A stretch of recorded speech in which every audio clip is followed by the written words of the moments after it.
Hello, nerdy romantics. So let's get back to Queen Charlotte, a Bridgerton story. Our show chat about the Queen Charlotte series on Netflix. This is the Nerdy Romantics Podcast, and I'm your host, Y.M. Nelson.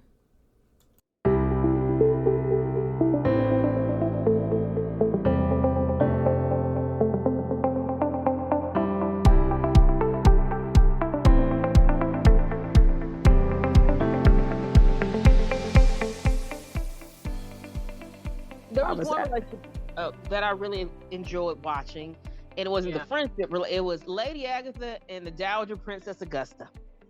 I Yeah. loved it when those two Them came going together back and and just back and forth. forth. Yes. But I also like the scene when Lady Danbury broke down and started crying.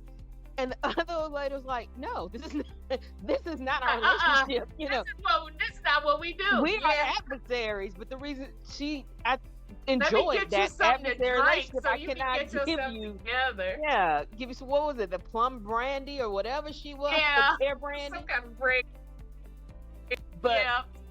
I thought that relationship, how they were going back and forth, and that's where you saw where Lady Danbury got her medal, like from sparring with her, just duking it out with the Dowager Princess.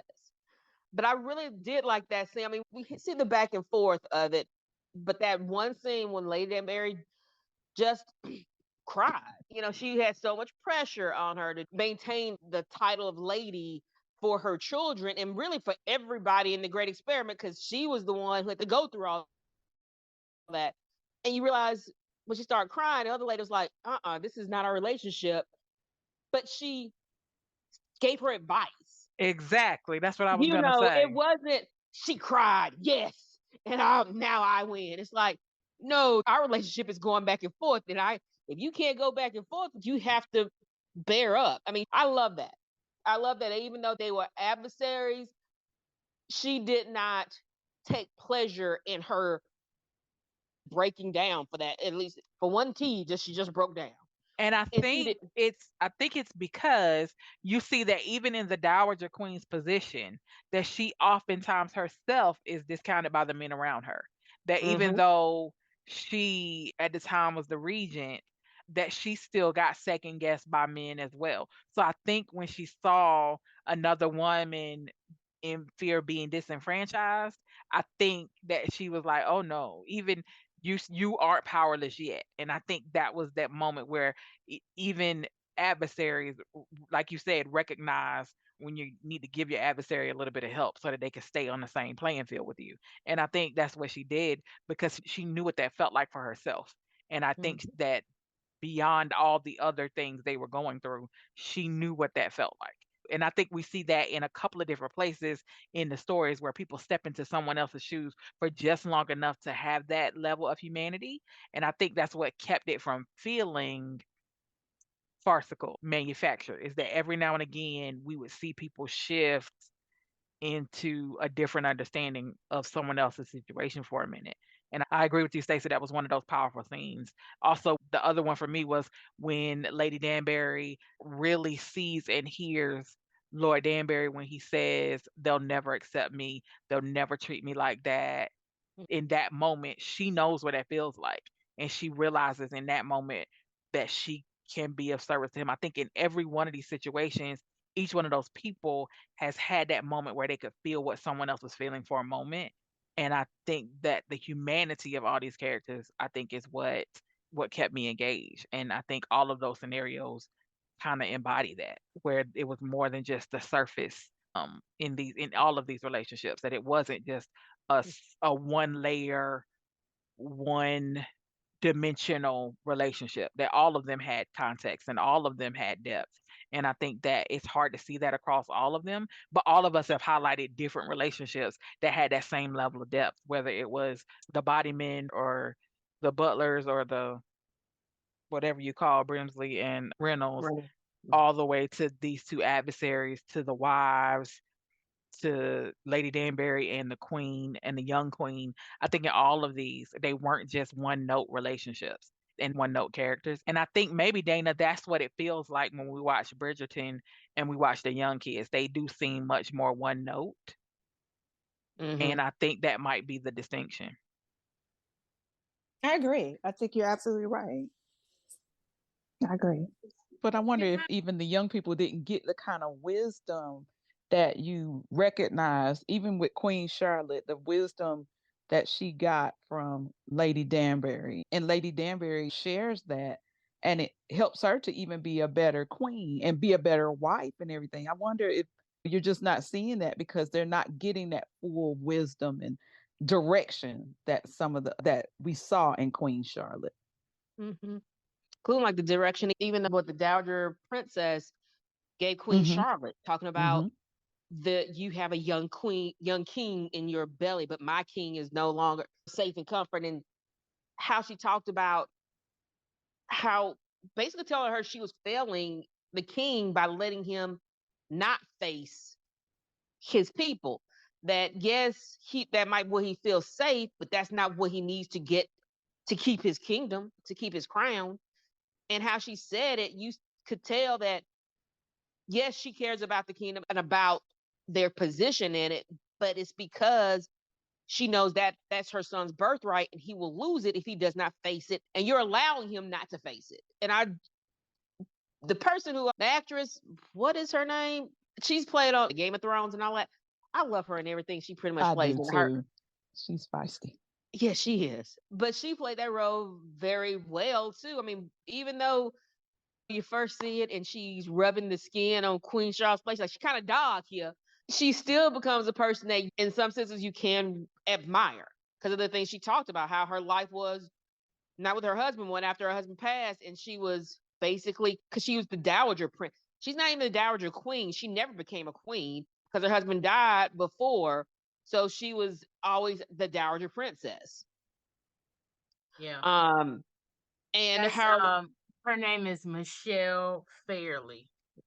but and she talked about the king who was the king at the time, her father-in-law, and how she and her son were treated under him, and just seeing how that where she was powerless. I mean that, and she talks about that. I really do. Gosh, Shonda really did it in this Yeah.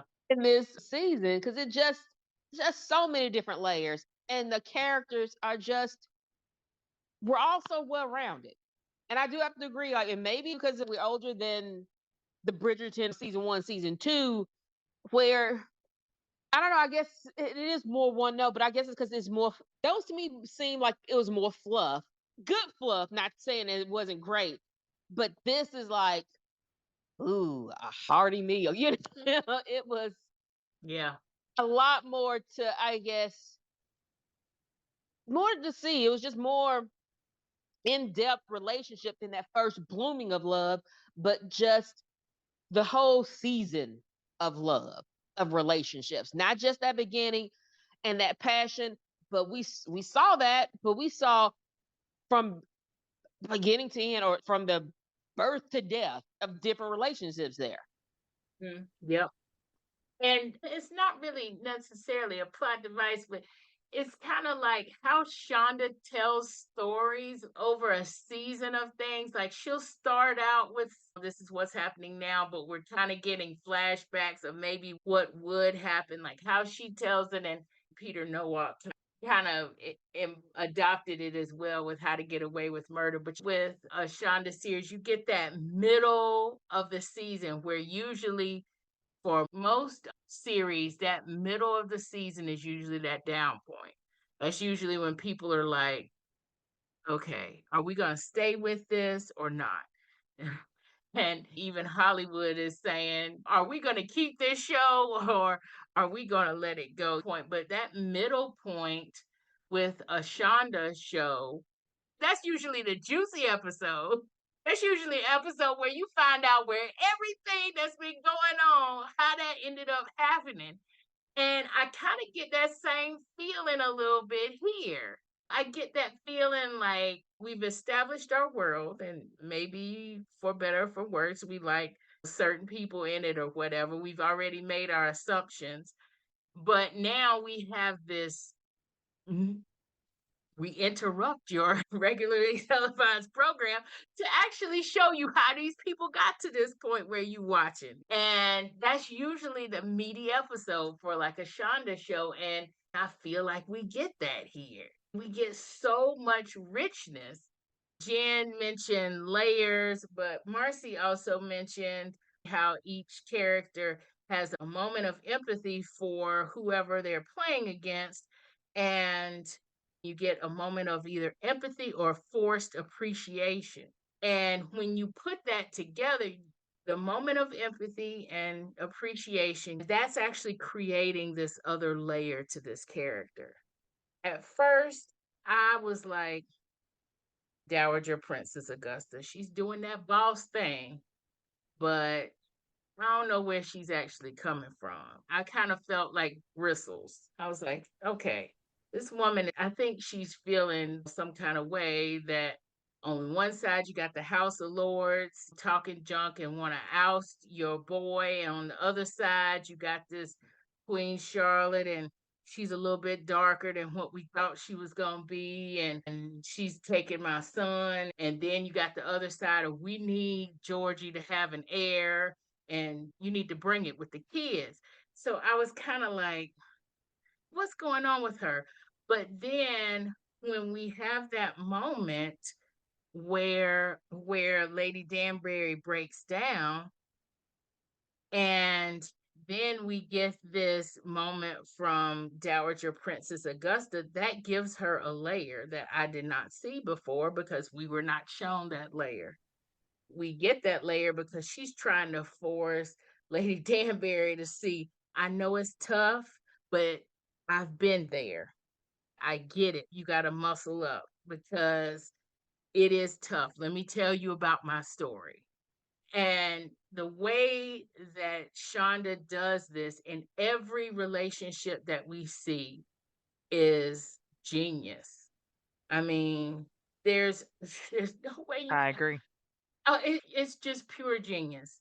As a writer, I'm just like, go right in here because it's very hard to do.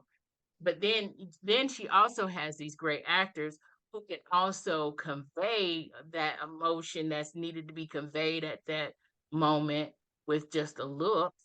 And with this amazing genius writing, that's why we feel like we got this smorgasbord going here. I think that's why we feel like, wow, this is some amazing stuff. Jen, your mic is open.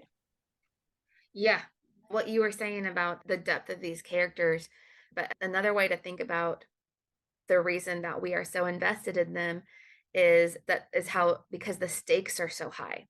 So it's a little bit of a different way to think about it, right? Yeah. Yep. In the previous two seasons, we're talking about, do people marry for love? Do they marry for position?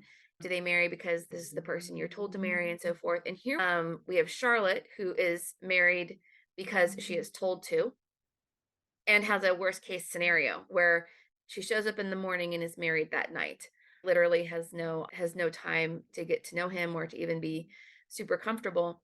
And what's at stake here for the Dowager Princess situation is literally her son and their life and their livelihood and the entire position of the monarchy, and Right. what position that plays Exactly. in England going forward. And we see those discussions still happening when you have a monarch who is not considered very strong. Those conversations start happening again about whether we need a monarchy at all or not. Yep. And so we see that driving the princess early in the earlier times, and then later we see Queen Charlotte talking to her children about it and trying to impose on them how important it is, because they don't see the importance. They have this comfort level, the same way that the Bridgerton family has this comfort because everything seems fine and nothing is ever Yeah. going to change. So they don't feel driven to make this change, and all the stakes are so high for each person. For Lady Danbury, if she doesn't convince the Dowager Princess, who has to convince Parliament to have her son inherit, then there's an entire generation of folks that are going to lose out. On the one hand, she wants to be closer friends with the queen to try and secure that position, but also she sees her as a young woman who is placed in this position. We find out that Lady Danbury was promised at age 3 to this person, that she has never felt any love for and never felt any love from. So the stakes in all of these relationships, they're so high, and there's such a high probability of tragedy. And everything just feels like it's on edge all of the time. It really keeps us on the edge of our seats. Yeah, I totally agree with that. It just seems like everything is just ratcheted up versus the other two seasons. You kind of feel a little bit of that in the second season, where she's trying to kind of secure a place for her sister so they can live well. You kind of feel a little bit of that, but it didn't come across like it's coming across here. The stakes are raised, and these people are matching the stakes. They recognize the importance, and they're not fooling around here. And when they do break down, there's somebody there that they're relating to or that sees them that has actually kind of supported them. Just like how Marcy was saying with each relationship, there's somebody there at that moment when they're having that moment of insecurity or their moment of whatever that is kind of holding them up. And so those stakes get met. But Cam, you had your mic open there for a second too when we were talking about the layers and the writing and all of that. No, I think I was just agreeing where everybody was. But I know one thing that we really don't mention that's totally off subject, I think, especially for this one, is with the narration of Lady Whistledown. I know Yeah. you see that more in the first and second episodes of Bridgerton, but for this one, I know because Lady Whistledown is not really a part of this, the prequel part. She doesn't come until she becomes like this big figure talking about what's going on in the city. But still, I'm always touched with Shonda Rhimes when she uses the narration to kind of Yeah. keep things moving.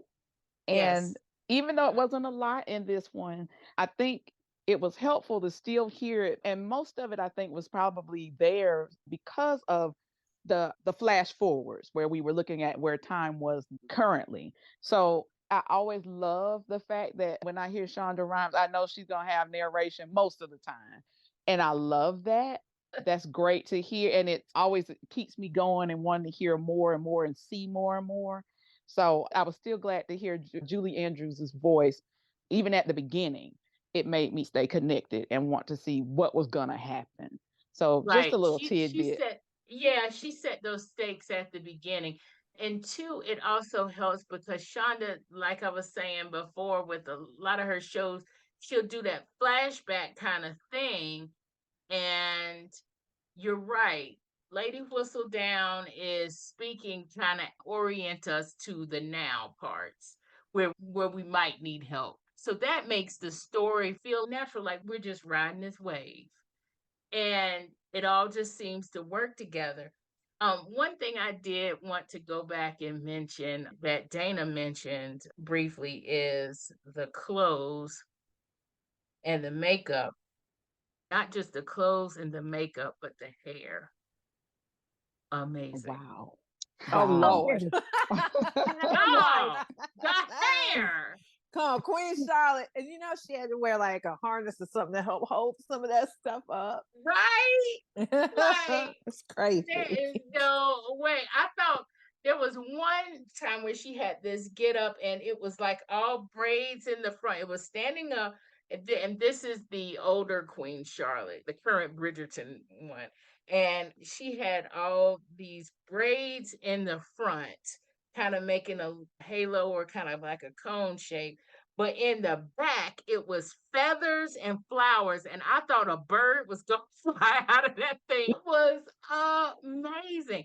But just the grandeur of it all makes you just go mouth open, just looking, because it's one thing to see because there are a lot of period things with royalty on now, but this particular show is just like I'm just looking at this in awe, and I'm like, yeah, these people really have unlimited budget here because it's just amazing what they're doing with it. And part two on that, we have now had enough instances, Hollywood, to show that yes, you can light people of different shades and they look amazing. So learn lighting, please, from Shonda, from Ava DuVernay, from somebody, please. Learn how to these people because they look amazing and they're all different shades here, all different colors, and they all look amazing. But that makeup is amazing. Loved all the clothes. But one thing that just stood out to me and I wanted to reach out and touch it was King George had on this brocade suit. It was after they were married. Queen Charlotte was eating alone after the puppy and everything. He actually came to Buckingham Palace, and ate with her that first meal. And he had on this brocade three-piece suit, and it was like a dark purple. I just wanted to reach out and touch it. That looked like the finest material. It was just shimmering. But the other thing too here that has been just a total positive all the way through, and I'm glad they continue to do it here, was the classic renditions of current pop hits, especially the Alicia Keys one where they first dance. If I Ain't Got You, love that rendition. All these little touches just add to, the greatness of what's going on here in this show. I think I'm that's a Shonda thing too. Definitely a Shonda thing because I've been a fan of hers forever, and I laugh when I hear different renditions of things like on her shows that she has now, like Grey's Anatomy, that seems to never end. But I like that. right. I think that's fun. Exactly. Yeah, and she did that on Scandal a lot too. You're looking at Scandal and you're thinking, I want to hate these people, but then I also want to sing and dance. It's like, wait a minute, what? But yeah, I love all those little touches. Those are just amazing little touches. I don't think I got to everybody, but we did talk about a lot. For Pam, Marcy, is there one thing that stood out to you that maybe we haven't talked about yet that stayed with you? I mean, we talked about a lot, and I think what stayed with me the most was that last scene and the poignancy of that last scene. So anything else that stayed with me? I think I talked about all the things, or we have brought them up as a collective. It's just this is a much more deeper vibe than season 2 for sure. And I like that it was a departure. I like this version and this aesthetic, and I hope we see more of it. But for me, what will always stand out is you didn't go over the wall. No, George, I didn't go over the wall. That moment and the beauty of how it was shot, acted, the sentiment behind it will stick with me, I think, forever. Pam, what about Yes. you? Is there something else that maybe we haven't talked about that really stuck out with you? Oh wait, Well, I have one more, yeah, and go Okay, ahead. yeah. it's a bit more of a funny one. I find myself in situations saying sorrows, sorrows, prayers, I was waiting for somebody to because say it. that was to me, it was a good place of comic relief the first time we see it in a heavy moment, and then we see her repeat it again. But it's just the awkwardness of not knowing how to respond in a moment like that, and then to come up with that particular phrasing and have it be awkward but also fitting and also Yeah. funny. And so I Yeah. do sometimes find myself saying sorrows, sorrows, prayers when I have nothing better to say. So I think that also sticks out in my mind as a handy catchphrase. That was a good one. I like That that one. was. I did laugh at when he was crying. I guess that wasn't, I mean, it was comedic relief. I think we already mentioned this when Lord Danbury and Lady Danbury were going to their new home. And when they get out and they look at it, and he said, "Is this really ours?" It was like he couldn't believe that Oh this was yeah. given to him. Yeah. And it was going back to what Lady Danbury fought for to get for him so that he would be valued and he would be accepted. And so seeing that house, and I just remember when she started to say something, he told her to hush. And Right. I Yeah, she mean, said, I believe. And then he's like, hush, woman.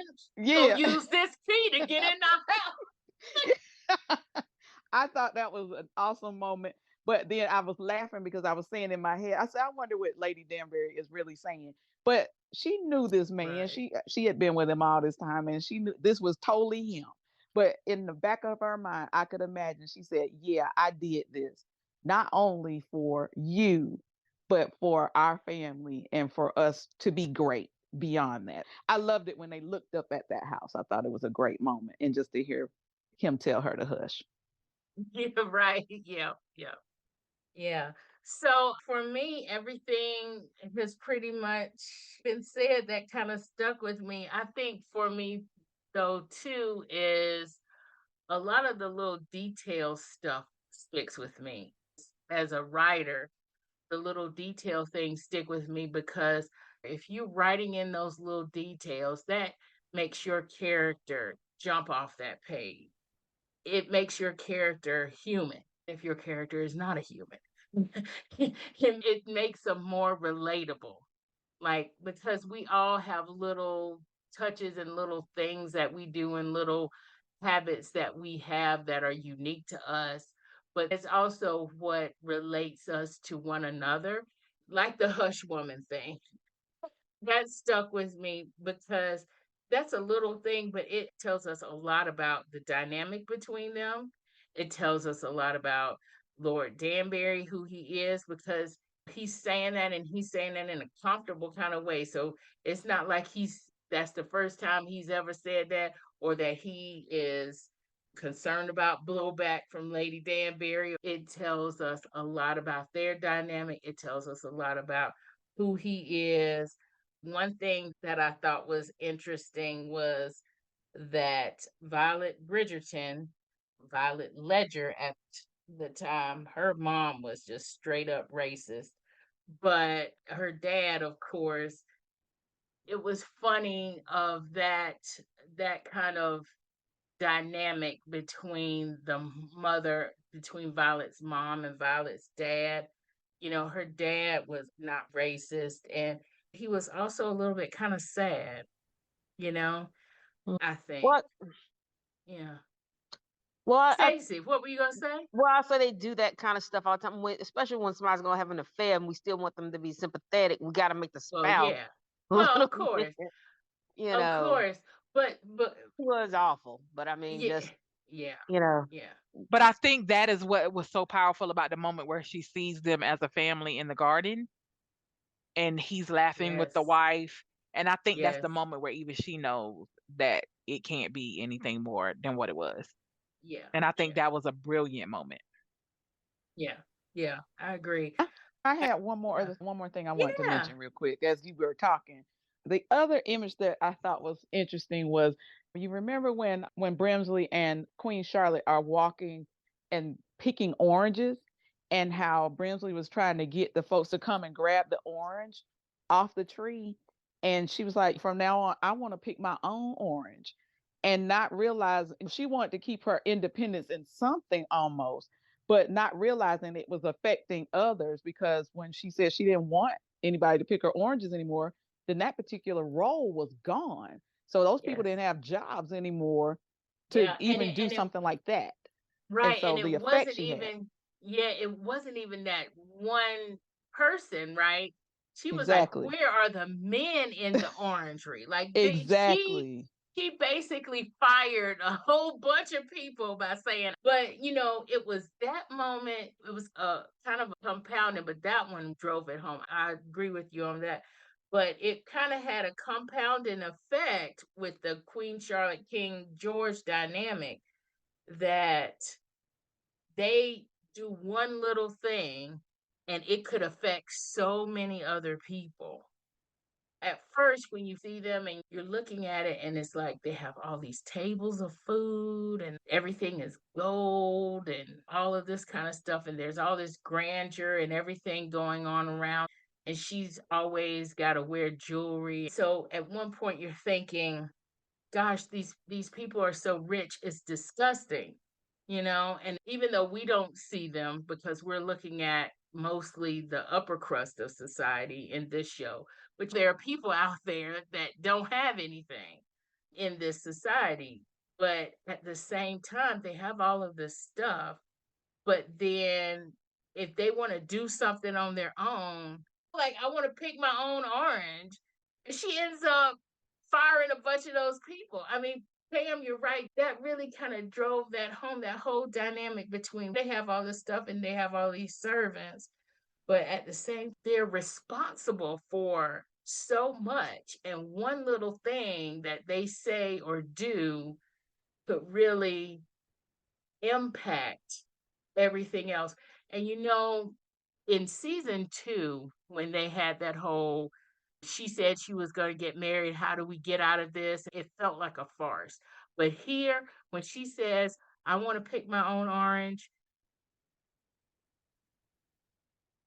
and she doesn't want to have a discussion about it, and the next day, all those people in the orangery are fired, that's what makes an impact versus season 2, where they say, one little thing and then they're running around in circles trying to figure out how to undo it.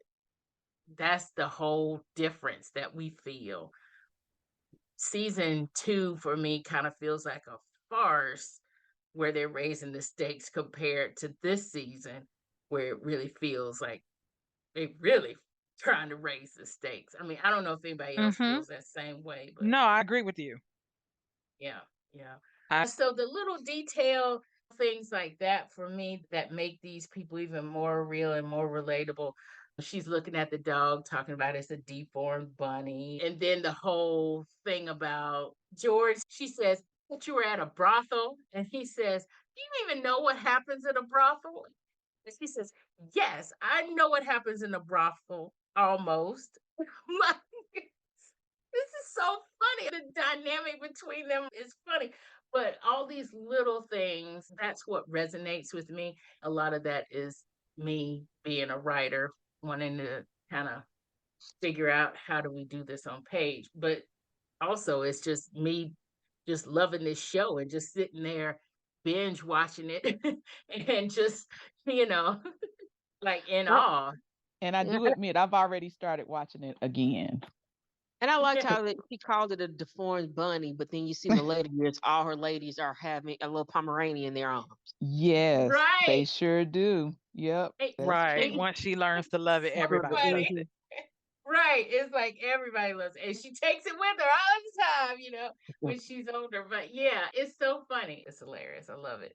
And I But think it's one of those poignant moments where you see it the first time and you see her and her reaction, but then you look at it differently, and perhaps she does too, once you see the intent behind it from George. Like, that's when you look at it right. and you're like, The intent. oh, like it takes on a different meaning. And I think that Yes. was when that episode started. I was like, I don't know if I want to see this again because I already know what happened, but to see, I, I think the way that that was done to show her perspective and then bounce to his and start in the same place, I think that was, and Yes. it show you the other side of those same situations. I mean, again, it was brilliant. Yeah. That episode 5, I think that was either 4 or 5 where Yep, they that was do episode where 5. it goes back. Yeah. And again, it's another kind of Shonda device where she's kind of going back and giving you some more parts of this story so you can kind of put things together. She's even doing that within this season, and it's brilliant. It gives me another layer to George. Even though we liked him at that layer and we knew he's even more cinnamon rolly good at that point. So we've talked about so much stuff here, y'all, and it's been so great talking to y'all, but I can't leave without doing a rating and giving everybody a chance to talk about what they would rate it and why. And here we do our Goodreads ratings, and it's 1 star to 5 star. Even though this is not a book, we are a reader show and we do talk about books. So we are using the Goodreads rating, which 1 star means we didn't like it, 2 stars means it was okay, 3 stars, we did like it, 4 stars, we really liked it, and 5 stars, it was amazing. So I'm going to start with Dana. What's your rating? So I am going to give it 4.75, and it's losing the 0.25 because I didn't want to dig. No, I mean, honestly, we talked about it numerous amount of times. Shonda did fantastic here, and the actors and actresses and everything. I mean, I think it was a very solid 6 episodes, and it was fantastic. The fact that we've spent this much time talking about it, and there's still tons of things that I know I want to say, but I don't want people to end up with a 10-hour podcast to listen to. Just, I think, speaks volumes to how much we liked it and how good it was. Yeah, I'm going to agree with that. Jen, what about you? What is your star rating for this one? I'm also going to go with 4.75. And as much as I loved everything about it, from the characters to the depth that they had, their commitment to duty, and trying to find some sort of balance between the duty they had to perform and the person, like try to be themselves as a person. There was one or two of the episodes where we started getting King George's perspective on everything that had happened. And they kind of go back and they revisit some of the scenes and we see it from King George's POV. And there were times when I felt like there was a little too much because they just were rehashing the same thing that we saw from Queen Charlotte's perspective without adding more. And the parts of it where they added, we like really got deep into like what George was experiencing and what George was going through and where his concerns and fears and worries were. That part was really great, but it was a little bit that I felt like we went just a little bit too long, and I sort of sat there and was like, you're losing me a little bit here. And then of course it picked right back up with the next episode. So almost perfect. All right. Stacy, what about you? What's your star rating here? I'm going to say mine's a 5. I just really, I mean, I enjoyed the whole story and really the multiple storylines and the just perspective of young love, older love, loss, and just, I think there was like something for everyone in that series so far in this particular season. It was really great.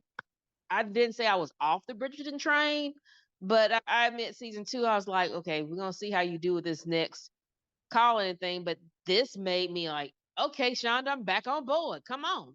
So right now, I'm going to have to say it's a 5 for me for this one. Okay. Marcy, what about you? What's your star rating?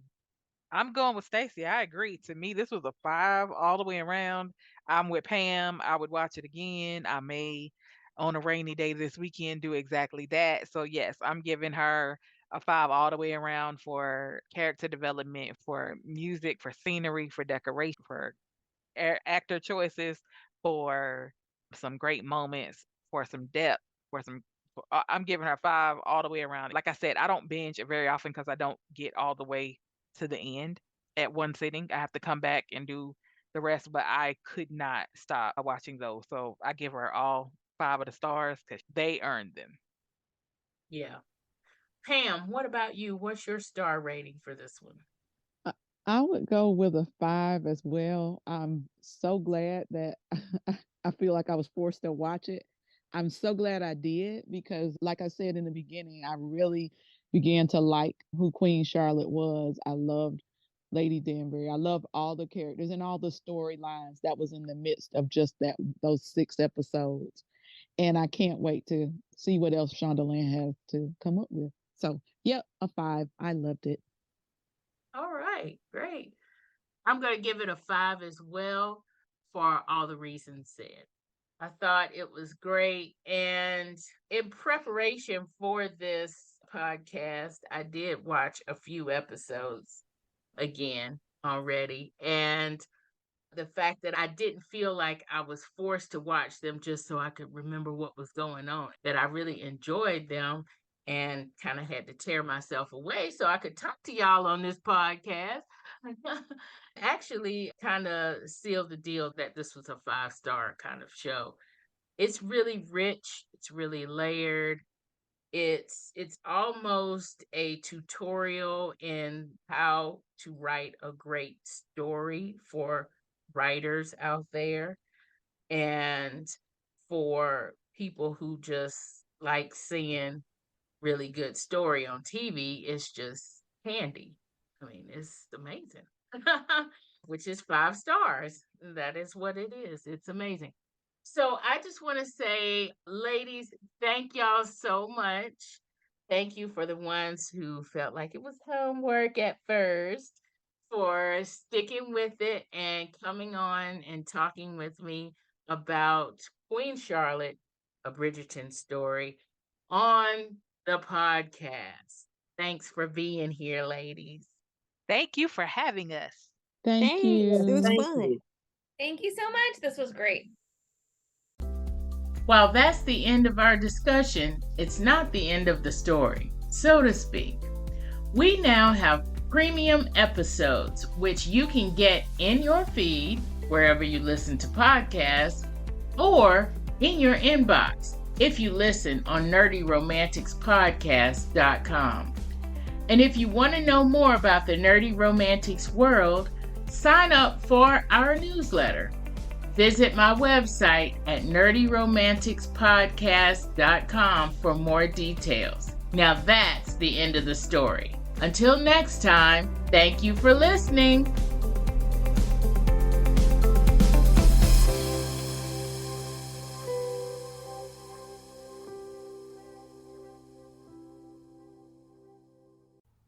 Stardate, not too distant future.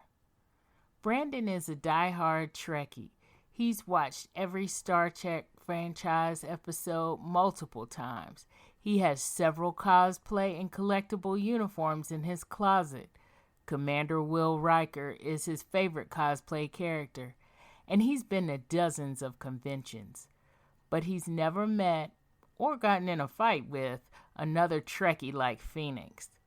Phoenix is looking forward to her first Star Trek convention until she meets Brandon. He's nothing like the Riker character she loves to hate. He's combative, socially awkward, and off-putting. But he's so adorable. Phoenix and Brandon keep running into each other, each time more heated than the next. With 3 days of convention to get through, will they get past the hostility and find what they know is there? Attraction and perhaps love? This is the premise of Stardate, a free e-story for my newsletter subscribers, available on February 1st. If you like Trekkie romance, romantic comedy, or just like to see a little grumpy sunshine trope, this story is for you.